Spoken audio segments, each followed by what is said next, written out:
today I have on actually an old friend, Jonathan Ruhe, who's going to be talking with us about Israel, Gaza, and Iran. So, Jonathan, welcome. I'm so happy you're here. Thank you so much for having me, Nava. It's good to be back with you. Absolutely. So, Jonathan, can you just tell me and my readers what your expertise and your job is? So I work for JINSA, the Jewish Institute for National Security of America. I work in our think tank side. We do a lot of programmatic work to build stronger ties between the U.S. military and our Middle East partners, including Israel. I do more traditional think tank type work, policy research and advocacy, focusing on the need for a strong U.S. defense and particularly a strong U.S. defense posture in the Middle East, because the Middle East still matters to America, even with the rest of the world, also competing for our attention. And so we work on ways to strengthen America's security partnerships with our allies in the Middle East, chiefly, but not exclusively, Israel. I've focused a lot of my time and research over the past 2 decades looking at Iran's nuclear program, and then also Iran's sort of force posture, as we say more broadly, in the Middle East. So, why don't we start with Israel's war in the Gaza Strip? Israel declared war on Hamas on October 8th after the October 7th massacre. Jonathan, in your words, what would you say the story in broad strokes has been leading up until this moment? Yeah, it's a great question because it's easy to sort of forget that there's a 30,000 foot perspective to all this because there's so much happening day to day. I think if I had to really step back and look at it from the highest level, I would say, October 7th obviously happened because Hamas is dedicated to the destruction of Israel, and ultimately without Hamas there wouldn't have been an October 7th. But I think at the same time, the fact that it was the horrific incident that it was, uh, you have to understand that in the larger perspective of the threats and challenges that Israel was facing. Because at the time, Israel wasn't focusing on Hamas because it was inconvenient to think that Hamas would be a problem, frankly. At the time, there were the much bigger threats from Hezbollah and ultimately from Iran, whose nuclear program even 2 years ago was still racing ahead. And there was obviously also domestic unrest inside Israel over domestic political issues. So, I think that is sort of still kind of forms a context for what's happened since October 7th, because even as the war in Gaza drags on without seemingly having any real center of gravity or endpoint at which Israel is aiming at, it's also taken a back seat to these profoundly historical military events between Israel and Hezbollah, and as we just saw between Israel and Iran. Having looked at the Gaza war very closely since the day it started, for Israel and indirectly for Israel's partners like the United States, it is the problem from hell. For years in all these back and forths that Israel and Hamas had that were small, relatively speaking, in the years leading up to October 7th, Israel always faced a dilemma, which is Hamas is clearly a problem. It's dedicated to the destruction of Israel. It's willing to use violence and it's persistent. But at the same time, the thought of having to go into Gaza, take over the Strip, and eradicate Hamas is a bridge too far for any Israeli leader. And it was only with the strategic shock of October 7th that even became something that might be on the plates of Israeli decision makers. And because it is that problem from hell, they've been struggling to find a solution to it ever since. I think a lot of it has to do with infrastructure, right?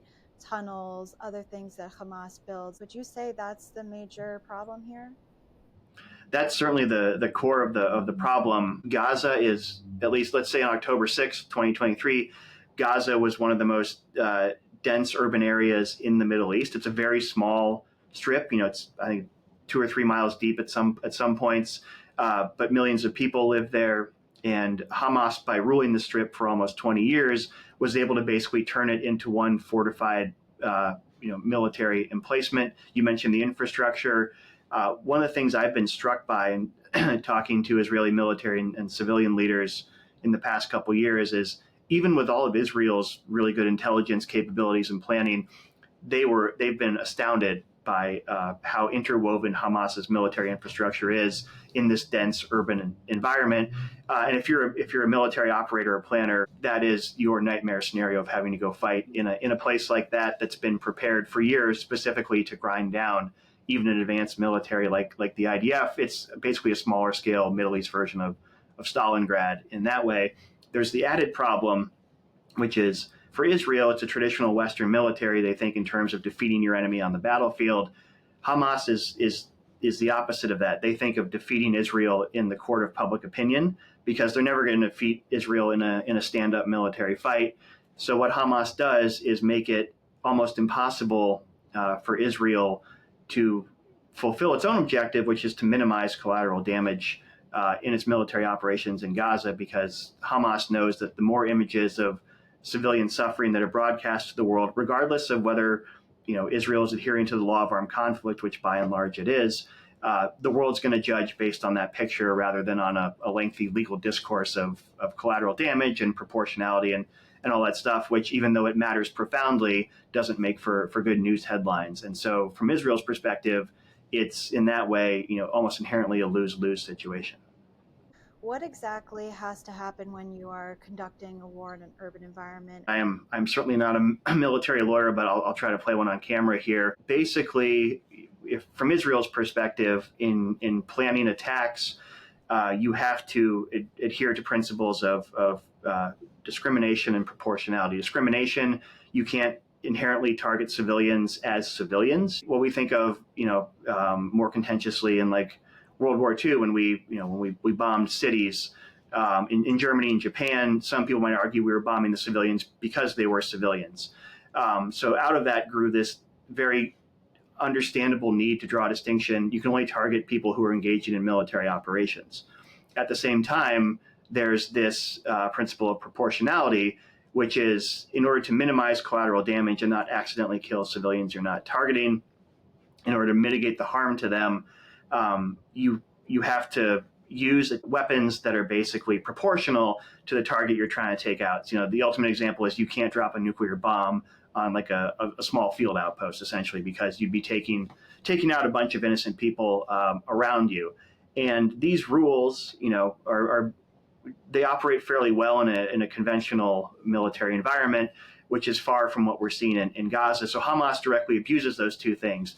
They abuse the principle of distinction by basically acting as civilians, hiding in civilian locations, firing from hospitals, schools, UN buildings, tunnels under houses, things like that, and basically using civilians as shields. And two things can be true at the same time. Gazan civilians can be hurt, and Israel can adhere strictly to the law of armed conflict. And in some ways, as we've seen in the past, they sort of go above and beyond even what an American military lawyer would say is sufficient. We've all heard about Israel dropping the knock-knock bombs on the roof, sending out flyers warning people to get out. And the Israelis will do that because they say they want to minimize civilian casualties, which is certainly true, but they'll also say, we understand that reduces our operational effectiveness because it gives Hamas a heads up where the attacks are coming and then how Hamas can counter those. So it's really those core issues of distinction and proportionality, those two principles, and Hamas's intentional exploitation of those safeguards are really, those go a long way to explaining what we're seeing in the actual course of fighting. When you hear people, say that Israel is actually committing a genocide in this war, what do you think about that accusation, given everything you've just said about proportionality and the rules of military conflict?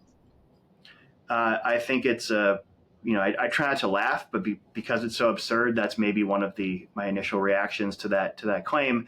It does a disservice to the actual victims of genocide in the past to call what Israel is doing a genocide.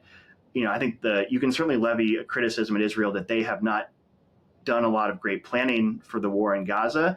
There have certainly been shortcomings in how they've carried out operations. It's a lack of real strategic planning for the day after what comes in Gaza.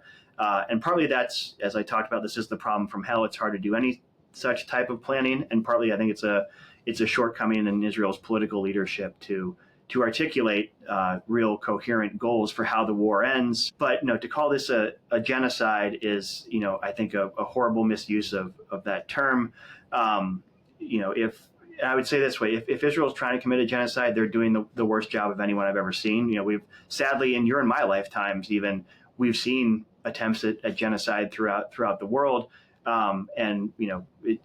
What Israel is doing again is it's a failure of policy in some sense. I would put it on par with sort of America's failure to have a strong day after plan for the wars in Iraq and Afghanistan, which again is a categorical difference, and even that's an understatement compared to the use of the word genocide. So I would say it also distracts from more legitimate critiques of what Israel is doing if people just throw out the G word with such a blanket term like that. As far as you know, what do you think the actual plan is? I mean, Israel has stated that one of their goals is to eradicate Hamas. Is that a realistic goal? Is it even possible to eradicate Hamas?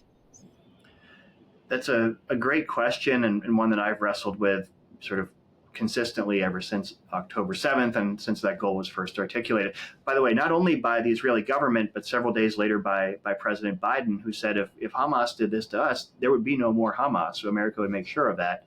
And we pursued something sort of analogous in our initial attempt to overthrow the Taliban way back when. I think eradicating Hamas as an entity, a political and military entity altogether, was always going to be difficult. But I think under the right conditions, it could have been potentially feasible. It would have required several things. One is it would have required even more Herculean efforts from the Israel Defense Forces, the IDF, than even what they carried out. Because, as I mentioned earlier, Hamas was not the war they planned for. They had structured their forces and prepared them to deal with Iran's nuclear program and with Hezbollah, which on paper is 10 times as strong as Hamas ever was, and was in its own way preparing to launch something even worse than October 7th in the north. And so right after Hamas's assault on October 7th, Israel actually sent a lot of their forces to the north because they were worried something even worse was going to come from Hezbollah. And so conquering a place like Gaza, as we described with the urban terrain that it has, is a very time and labor and firepower intensive task that an army that's designed like the IDF isn't really well equipped to handle. Israel's whole military success and since modern independence is founded on mobilizing very quickly, seeking a decisive outcome on the battlefield, and then basically returning, demobilizing a lot of its population, because the longer that war drags on, Israel becomes less and less equipped to win a war of attrition against bigger enemies, or those who are fighting for their existence, like Hamas is. So with all those caveats, it was always going to be very difficult. But ultimately, what defeating Hamas hinged on was having a real sort of that aiming point that I'm talking about for the day after. What replaces Hamas? How do you get there? Colin Powell's old Cracker Barrel rule, as he called it for the U.S. You break it, you bought it. So if Israel is going to go in and eliminate Hamas, ultimately Israel has some responsibility, not in a legal sense, but in a political and strategic sense for what comes after. And that's never been articulated. And I think there's plenty of blame to go around there, but ultimately that's a failure of political leadership. And look, when the war started, Israel's leadership said, we're going to go in and fight this war like there are no hostages, and fight this war, sort of with no longer with hands tied behind our back, maybe like we did previously in the smaller wars against Hamas. But over time, as the war dragged on, and as Israel really discovered just how literally deeply Hamas was sewn into Gaza as a military entity, that became much more difficult. And increasingly, you saw popular pressure from the bottom up in Israel say, just bring the hostages home. That's an acceptable war termination goal for us, even if it leaves Hamas in power. Israel will still maintain some military freedom of action in the Gaza Strip to prevent something like October 7th from ever happening again, even if there's also an unresolved humanitarian issue in Gaza, because there's so many civilians. There's been so much damage to the military infrastructure that Hamas has put throughout the Strip. That's ultimately a problem that's going to be bigger than Israel to solve. And I think now, even when we talk about a return to a ceasefire, it would essentially be something that falls well short of Israel's initial goals, would get who knows how many of the hostages it would actually get returned. And at the same time, who knows what would be left of Gaza. As we've seen, delivering humanitarian aid is profoundly difficult in an environment like that. But if you can't just, basically get a ceasefire and then throw the keys over the fence on your way out and assume that it's not going to continue to be a festering problem. I think to be fair to Israel, the fair critique of them is that they had never had any plan for what to do in Gaza. There wasn't, this ultimate goal of regime change. Indeed, part of the reason that October 7th, Hamas felt they could launch October 7th and that Israel was so unprepared for it was that they were hoping they could just keep the status quo in Gaza. Israel had tried in the months before October 7th to basically, encourage Hamas to go legitimate. We'll give you a bunch of work permits for Gazans to come into Israel, so then they'll come back into Gaza and give you tax revenue, make it easier for Hamas to govern as long as you don't keep firing rockets into Israel. Oh, and also Hamas, if you want all this tax revenue coming in, you got to put a clamp on the even more fringe groups inside Gaza, like Palestinian Islamic Jihad or PIJ, for example. I think there's a complete, by and large, a long-term policy vacuum when it came to Gaza before October 7th, and that, it's persisted in a different form since then. But to the extent Israel had a coherent sort of strategic view for its broader place in the region, Gaza was frankly not a part of it. Just to go back to your quote from earlier, someone saying that we need to fight the war in Gaza as if there are no hostages. It seems as if the strategy, to the extent there is a strategy for the end of the war, it seems like it is let's just take this opportunity to destroy all these tunnels and this infrastructure that these terrorists have been building and we've been basically tolerating. We now have an opportunity and a reason to just go in and kind of get rid of what got built up. Would you say that that's right? I think that's certainly what the operating goal has sort of morphed into. The longer wars drag on, the more the end goals change over time. And I think, and in some ways maybe even become less ambitious. If you're Israel right now, your larger sort of regional worldview looks very different now than it did in the early stages of the war after October 7th. Frankly, your biggest threats, Iran's nuclear program and Hezbollah's ability to launch thousands of rockets and missiles daily in Israel, something Hamas could never hope to do. Those are gone for the foreseeable future. They're not eliminated forever, but those are no longer strategic threats that are part of your calculus. But they've been replaced by persistent, like I mentioned, persistent pressure inside Israel to just end the war. Stop the bleeding, get the hostages home. And if you're an Israeli leader or if you're an Israeli civilian right now, even if you had much more maximalist views about what to do with Hamas, Hamas was always a problem first and foremost because it was part of this larger Iranian axis that was the Ring of Fire, as the Iranians called it, to try to enclose Israel on all sides. And right now, by Israel's standards, they've actually got breathing space. They've got elbow room strategically. And so a clear and decisive resolution to the Gaza conflict is frankly less urgent now than it would be even a year ago when Hezbollah was still largely intact, before the beepers went off, before that war really ramped up, and back when Iran still had thousands of missiles that could hit Israel, and more importantly had an intact and accelerating nuclear program. Why now? Why this is happening now between Israel and Iran with the U.S.'s involvement? Yeah, in some ways this has been a very long time coming. I've been studying Iran's nuclear program, as I mentioned, for almost 2 decades. And I've been hearing forever, and frankly, I'm guilty of some of it, of saying, time is running out. Iran is getting close to the bomb. And time never seemed to run out for any number of reasons. Actually, 10 years ago today, we had the JCPOA Iran nuclear deal, which was a profoundly flawed agreement. But, the one thing it did, for better or worse, is it convinced people we've set the clock back a ways.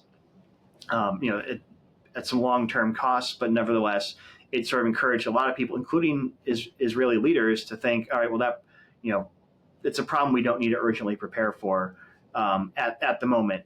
Now, flash forward to October 7th, I keep using the term strategic shock. I mean, what happened to Israel that day is similar to what happened to America on 9/11 or on Pearl Harbor. It's where all our previous fairly rosy assumptions about the world and what our enemies were capable of just completely fell to pieces. And from Israel's perspective, it was a very belated reckoning where they sort of realized deterrence is not a reliable guarantor of our security. Like Hamas should have been, by any measure, Hamas should have been deterred. They were getting lots of money. They knew in any full-scale war with Israel they were going to get pounded, and they look what they did anyway. And then the next day, Hezbollah made one of the weirdest decisions I've seen in a long time, which is they decided to get involved. They sent a small number of drones into Israel, but it was a half measure. And from Hezbollah's perspective, it was the worst thing they could have done. They could have sat out the war, let Israel pound Hamas. Hamas never told Hezbollah they were going to do it. Hezbollah was surprised.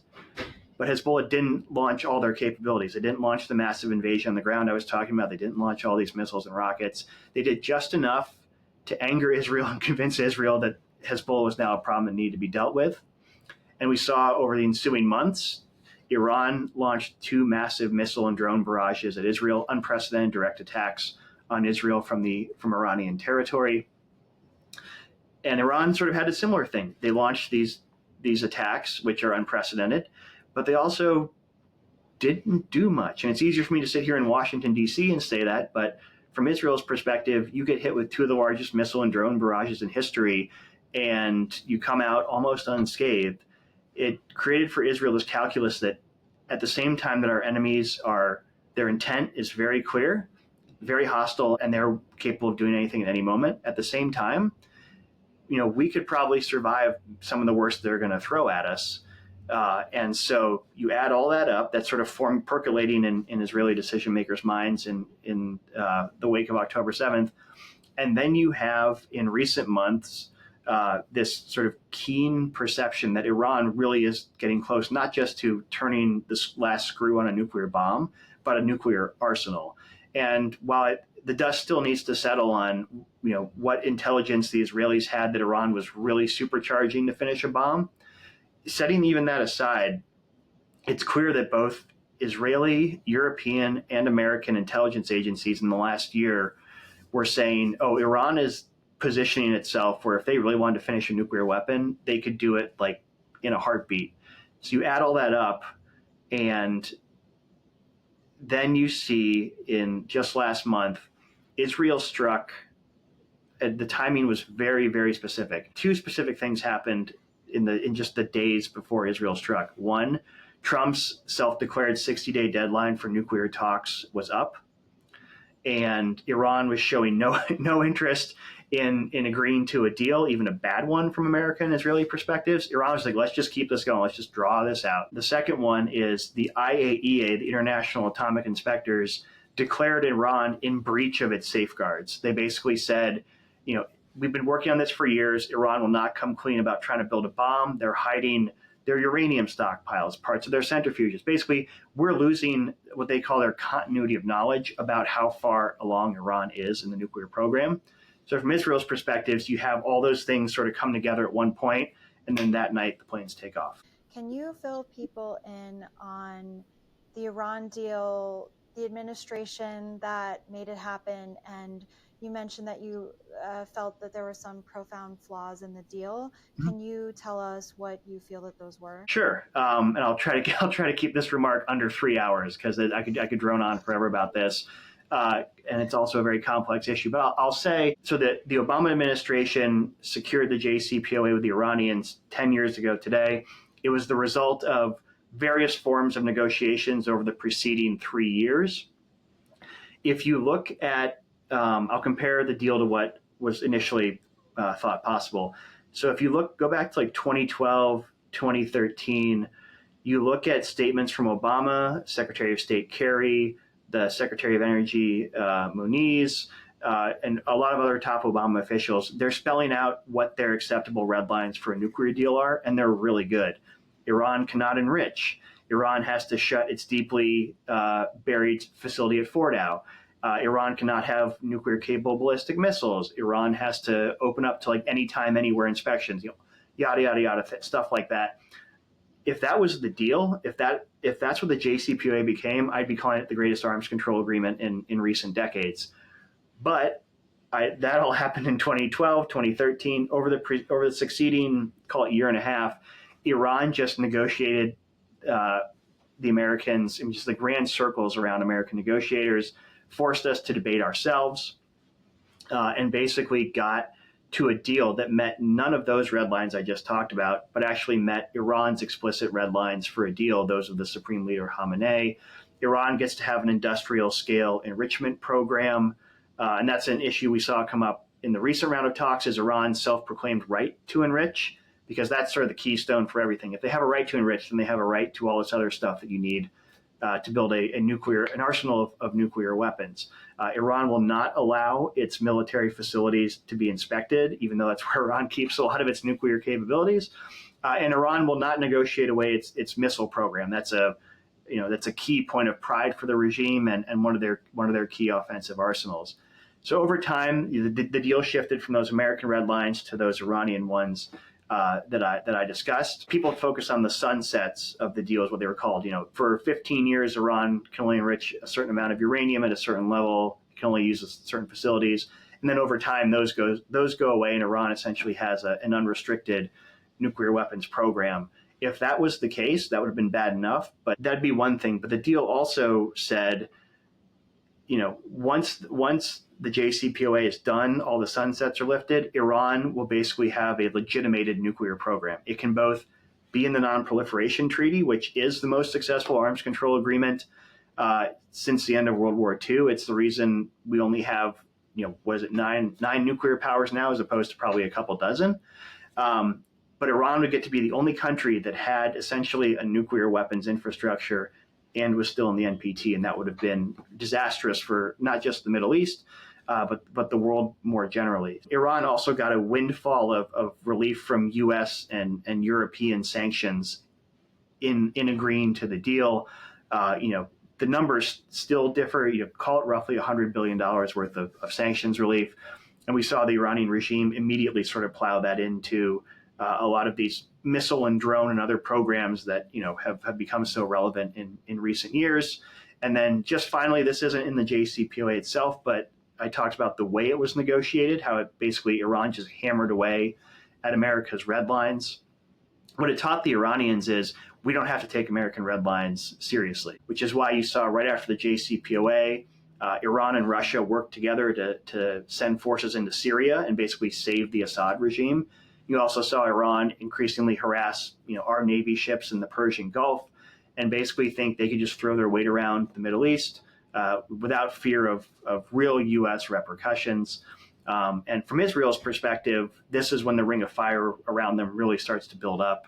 Iran is constantly sending really good weapons to Hezbollah, trying to basically turn Hezbollah into one of the best fighting forces in the Middle East. And the entire time, Iran is still, keeping alive its nuclear weapons capabilities, even though it said in the JCPOA, we will never pursue a nuclear weapon itself. What is the utility in the end of basically negotiating with terrorists? Would you say that is a fair assessment of things? That is a great question. Well, put it this way, based on sort of my study and my understanding of the Middle East, I think on a theoretical level, at least, you can always negotiate with terrorists. I mean, that's you go back to like all the airplane hijackings in the 60s and 70s. Those were terrorists, and we negotiate to get them off those planes. And fundamentally, even though terrorist tactics are profoundly abhorrent and abuse all of the laws of armed conflict, they're still fighting for things over which you conceivably could negotiate. Look, Israel and Hamas negotiate all the time. They did it through Egypt and through other interlocutors, even though Hamas is, by every measure of the term, a terrorist group. But if you look at, let's say, like Iran, for example, I also consider Vladimir Putin a terrorist. We should also be negotiating with him to try to find a beneficial way to end the war that doesn't create the potential for Russia to just try to reconquer Ukraine in the future. Same goes with with the Iranians. It's not the opposition to negotiating with them. I think by all means, if you could get a good deal with the Iranians, good from our perspective, we should negotiate. I think it's more the process by which those negotiations always seem to occur. I mean, Obama was really the litmus test. That was the first time, you know, we didn't, we had sort of negotiated directly in some sense with the Iranians, especially on such a big, high stakes issue. We just did a really bad job of actually conducting those negotiations. The former Israeli ambassador said, Americans don't know how to buy a carpet in the bazaar in Tehran. You got to be a tough negotiator. You got to be willing to walk away. We were never going to walk away, no matter what Iran did. So they basically just waited us out. So that's my critique of negotiating with what is the world's largest sponsor of terrorism. And even though Iran still has that designation, it didn't stop Trump from trying to negotiate with them, and same for Biden. And by all means, if you can get a deal where they actually verifiably, permanently, and completely give up their nuclear weapons program, call Iran whatever you want. That's a perfectly reasonable goal for American national security. It's the way the negotiations took place that's the main criticism. And I would just add, even to go back to the previous criticism of the JCPOA, that deal, and then also the Biden and even the Trump attempts to negotiate a new deal, were all done largely over the heads or around the backs of our key allies, Israel being the chief one, but also our Arab partners. And even in the more recent Trump negotiations with our European partners, who are the only ones who really had the legal ability to reimpose a bunch of really tough UN sanctions, the snapback that people talk about, that Iran clearly didn't, Iran clearly viewed as an effective stick. The U.S. negotiations with Iran up until last month were occurring explicitly separately from those. So that's really where my critiques fall into. Why is it that the NPT's existence limits the number of nuclear powers that there are versus what would have been otherwise? The NPT it came about in the late 60s, early 70s. It's founded on a very sort of smart and sensible proposition, which is, at the time there were the 5 declared nuclear powers: United States, France, Britain, Communist China, and the Soviet Union. So how do we make sure it stays at those 5? Well, in exchange for the rest of the world not pursuing nuclear weapons, basically they get access to nuclear energy and nuclear technology for like medical research, cancer treatment, stuff like that. They get privileged access to that from the 5 established nuclear powers. So the countries like Iran, who under the Shah in the 70s signed on to the deal, who wanted to modernize and build his country into a regional power, basically getting not free but very easy access to nuclear energy and medical research is a real shot in the arm for people like that. It's the same for a lot of countries in the developing and non-aligned world. The only caveat is those developing countries have to formally agree to never pursue nuclear weapons. They get access to peaceful nuclear technology, and they just forswear the weaponized version of it. And the 5 established nuclear powers agree to try to reduce and ultimately eliminate their own stockpiles. So that's why you see big U.S.-Soviet arms control agreements in the late Cold War, and then also U.S.-Russia nuclear limitation treaties after the Cold War. And so, that it's a very sensible sort of interlocking sense of propositions that's frankly in everyone's self-interest. It's obviously in the self-interest of countries that want access to nuclear energy, and it's in the self-interest of the countries that have nuclear weapons to make sure there aren't a bunch of other countries getting them. And even North Korea, when they pursued nuclear weapons, they did so after leaving the NPT. And so it's been a pretty effective treaty. Where Iran becomes problematic is they argue that the NPT gives them, as I mentioned, this right to enrich.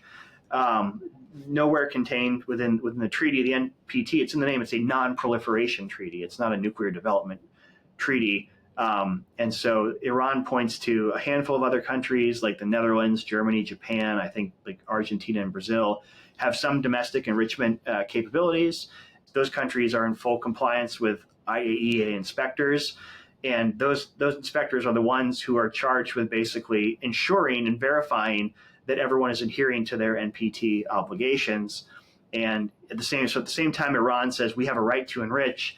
They also, in effect, say, well, we're not going to let inspectors verify any of that stuff. So that's really where Iran is, the dangerous exception to this larger successful rule of the NPT. Trump goes in, bombs 3 sites in Iran. What do we need to know? What was the significance? Yeah, so like most big Trump decisions, it's a little bit out of left field. So Trump hit three of Iran's main nuclear complexes. Fordow itself is sort of one facility. That's the deeply buried one in the mountain where we all saw the photos of the bunker busters being dropped into it. And that was where Iran was doing its most dangerous enrichment, enriching up to 60% uranium, which is most of the way to weapons grade. I mean, it would take them literally a day or two to turn that stuff into weapons grade uranium for use in a bomb. And Fordow was dug so deep into the mountain precisely because it's beyond the range of what Israeli bunker busters could accomplish.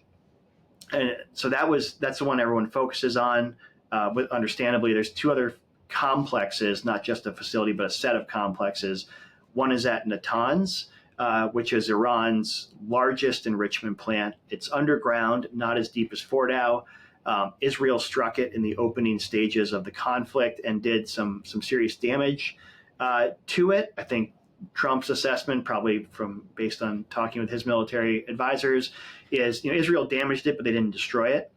And then the third site or third complex is at Isfahan, which for someone who's kind of wonky about it like me is actually maybe the most important set of targets because it's every other part of Iran's chain for producing fuel for a bomb runs through Isfahan. That's both the early stages, creating uranium gas for enrichment, storing the stockpiles, probably storing centrifuges that spin and enrich the uranium as well, and then also potentially converting the enriched uranium using a metallurgical process to basically make it into a weapon that can actually detonate.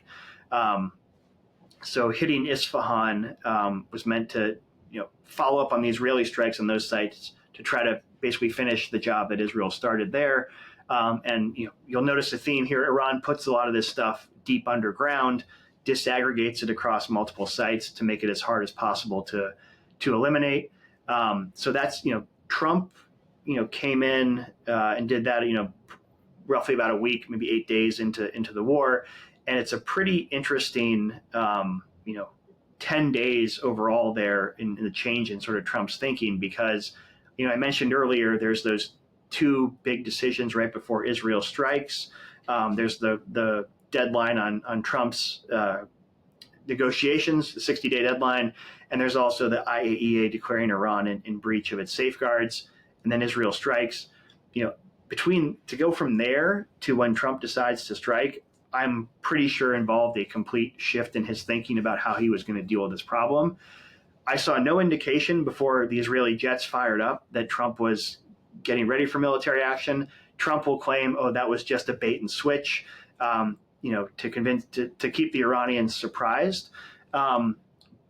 Okay, but if that's true, then Trump was working against his own stated diplomatic goal, which was to scare the Iranians into a deal. Because if you're downplaying an imminent military threat, the Iranians aren't going to do what you want to do and sort of straighten up and fly right and say, okay, well, we'll agree to a deal, just don't bomb us. So my belief is that Trump went from not really countenancing nuclear or military action to then doing this because he saw how successful Israel had been. And as a military analyst by training, the opening stages of Israel's operation against Iran were some of the most swiftly successful on an operational level attacks that we've seen in recent memory, really. So I think Trump kind of wanted to jump on the bandwagon, and he saw an opportunity to finish a couple of the key attacks that Israel had started but could not complete. Do you think, in your view, these attacks were successful? Again, I'll talk out of both sides of my mouth. Two things can be true at the same time. They were successful, very likely, in eliminating the specific targets those bombs were dropped on. I mean, that using B-2 bombers flying halfway around the world to basically drop these massive bunker busters one after another, like on a dime, is tactically.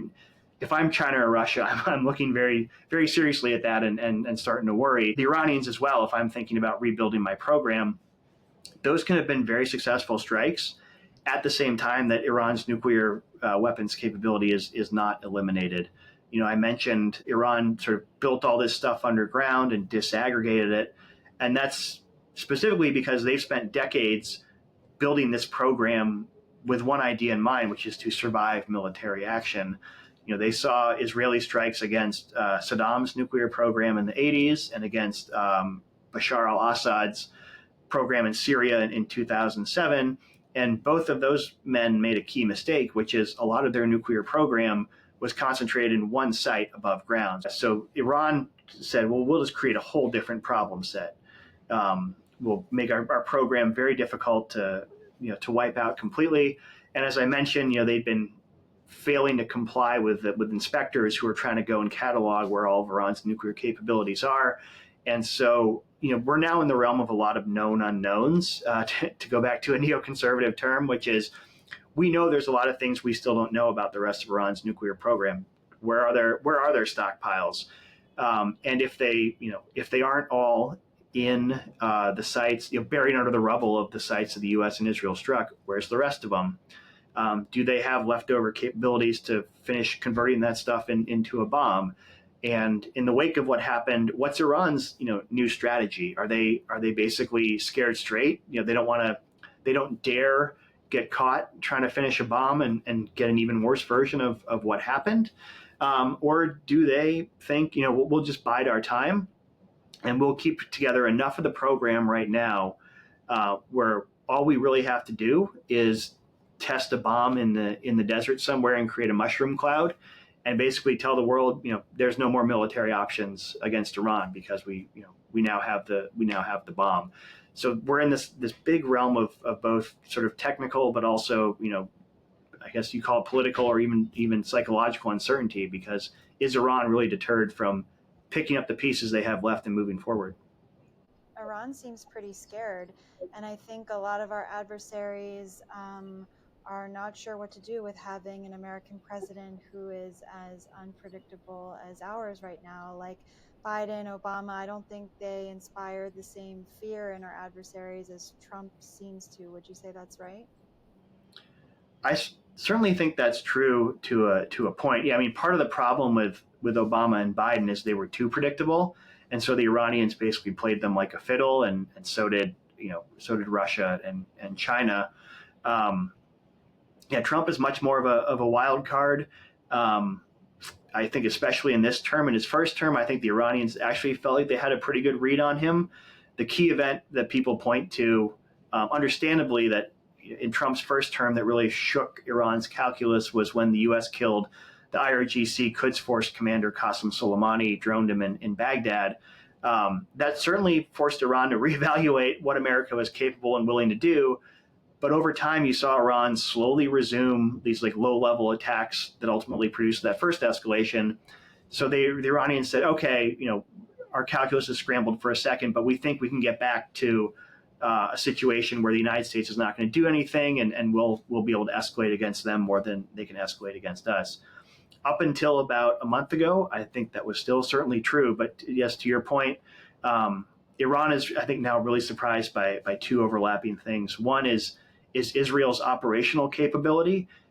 I don't think anyone, honestly, at least on an unclassified level, knew that Israel was going to be that successful in the opening stages of this recent campaign, not just in hitting the nuclear sites, which I think was good but not great, but just taking out Iran's command and control leadership, the nuclear scientists. If I'm a leading Iranian official now, I am so worried about sort of my own counterintelligence, my own ability to protect myself, um, that's really going to force me to rethink how I interact with Israel. And then on top of that, it's paired with the question of U.S. intent, because America always had the capability to really hit Iran's military capabilities hard. They clearly never had the intent, and Iran exploited that. That is now something the Iranians are going to have to really sit and think on before they invite another round of what just happened. And it goes to what a lot of what we do at JINSA, which is a a pretty reliable policy prescription is how do you pair those two, these really capability, which is known, um, or which is now a new factor, and the U.S. intent, which is now a new factor, because forever Iran knew Israel had the intent to hit Iran hard, but maybe not the capability. And they always knew that we, America, had the capability, but maybe not the intent. And now, now Iran's really got to rethink that whole equation. And so the closer the U.S. and Israel stick together on that, the more reliably you can get Iran to act in a way you want them to. You have a lot of people saying, is Israel even that geostrategic for the United States? Why should we, America, get involved in this conflict? I think Americans also have a lot of fatigue from Iraq, Afghanistan, and presidents win on saying we're not going to get you into further wars.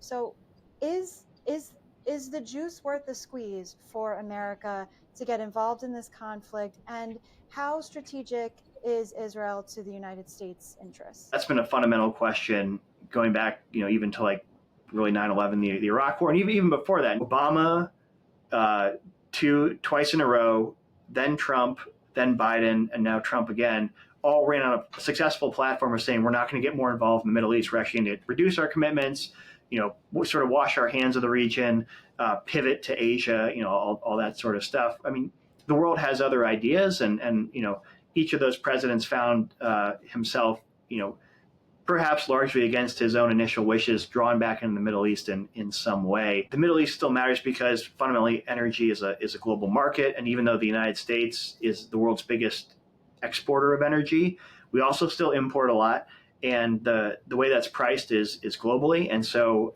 I guarantee you, even though the U.S. is producing a lot of energy, if there's a shutoff, if Iran decides to close the Strait of Hormuz and the Persian Gulf tomorrow, we'll all be feeling it very, very painfully. But to even go beyond maybe the crass dollars and cents of it, look, what happens in the Middle East does not stay there.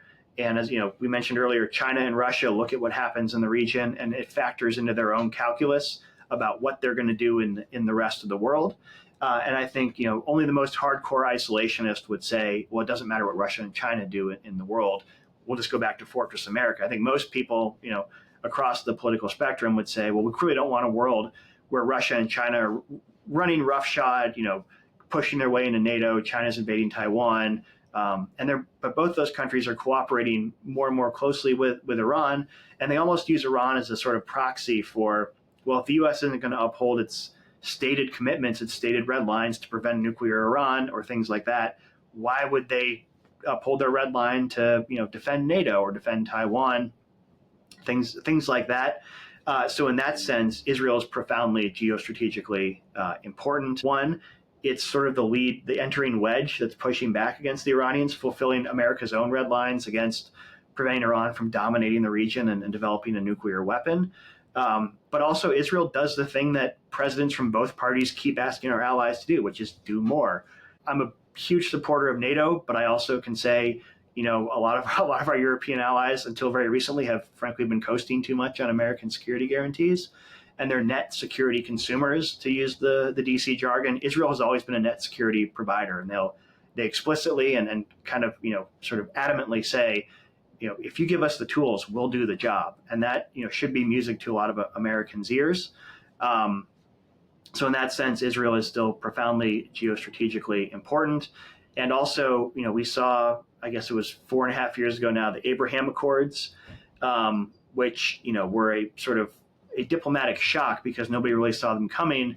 And, they're important not just because it encourages Israel's normalization in the region, but because it creates a cornerstone upon which you can do a lot. You can enable our partners in the region to do a lot more together. We've seen that, I mentioned all these Iranian missile and drone attacks on Israel.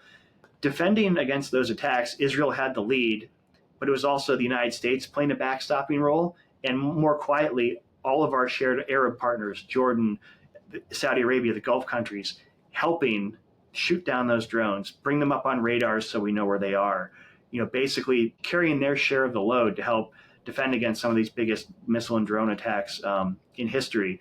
It's easy to say, well, the U.S. shouldn't get involved in the Middle East. We've sunk too much blood and treasure in the region.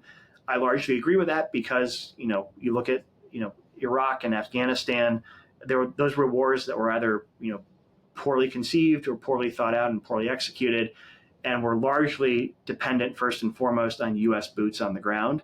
And there's an old adage: never start a land war in Asia. Those are good examples of where that adage comes from. I think there's something different to be said about the recent U.S. military involvement, the strikes on Iran. But I would issue this key caveat, for everyone to note is there's an American tendency, no matter how we use force in the Middle East, to just assume, well, we did it. You hear Trump talk about obliterating the targets. It was decisive action. And so we just sort of wipe our hands and go back to business as usual. That repeats the sad pattern of what I've been talking about with previous U.S. presidents continually getting drawn into the region. What the U.S. needs now to make this military action effective and successful is this, a more coherent U.S.-led plan for the region, including Israel and the Arab states, to keep ensuring that Iran can't just eventually reconstitute and resume its old ways of threatening the region. Do you think we can foresee regime change? Is it realistic in Iran in our lifetimes? I think regime change is off the table. And regime change is like what we saw in Iraq or Afghanistan, which is the U.S. goes in, knocks off the existing regime, and then basically assumes the primary responsibility on a military and political level for ensuring something new comes into place and basically defending essentially that new regime. That's what we did with the Afghan national government. It's what we did with the post-Saddam government in Iraq. It's easy to say, look where that got us, and I think that's a very fair criticism. Looking at Iran, I think it's very different. I would say think about it in terms of encouraging regime collapse, which is very different than regime change. Regime collapse is driven largely internally would be driven by the Iranian people, who are clearly fed up with their regime. I assume there was some sort of rally around the flag effect of the recent attacks that probably buys the regime maybe a little bit of breathing space, but it's contingent upon the regime, earning that. And if all that Tehran does merely encourages more rounds of this, I don't think it. I think it ultimately further drives that divide between the regime and the people. We've seen in protests going back to 2017. These aren't just protests that the regime knows how to handle, where you've seen in previous years, like the Green Revolution, where it's relatively secular, urban, educated Iranians coming to the streets to protest political corruption. The Iranian regime has no problem just splitting those heads, cracking down on that. What's happened more recently is much more worrisome for them, because the list of grievances is much bigger. It's not just political corruption, it's economic mismanagement. It's the foreign adventurism, sending lots of Iranian money and soldiers to go die around the region. It's the isolation from sanctions.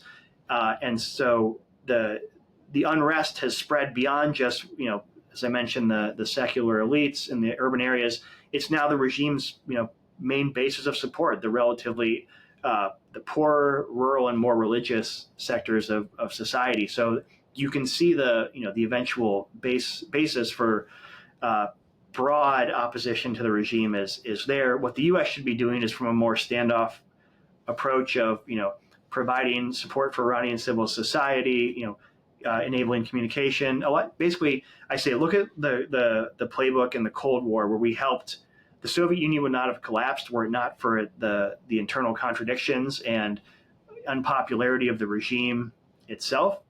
But the U.S. sort of helped give it a push from the outside. And that was always the ultimate goal of America's containment strategy for decades in the Cold War. So when we think about a new regime in Tehran, I encourage people to think about it in terms of regime collapse, not change.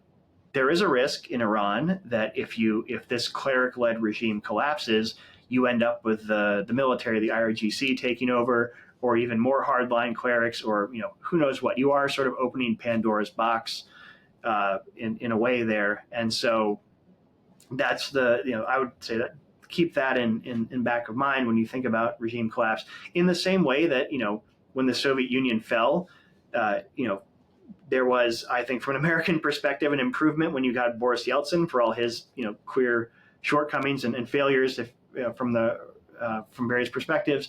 But you could also get Putin, and that's something to keep in mind when you look at the Iran example. But ultimately, this all had all these decades of U.S.-Iran tension head eventually toward this current regime collapsing and going into the dustbin of history where it belongs, the big again the big known unknown is what comes after and what the U.S. can do to help shape that. Well, thank you so much, Jonathan. This is going to leave me with a lot to think about for the coming days. So thank you for speaking with me. It's been my pleasure. Thank you for having me.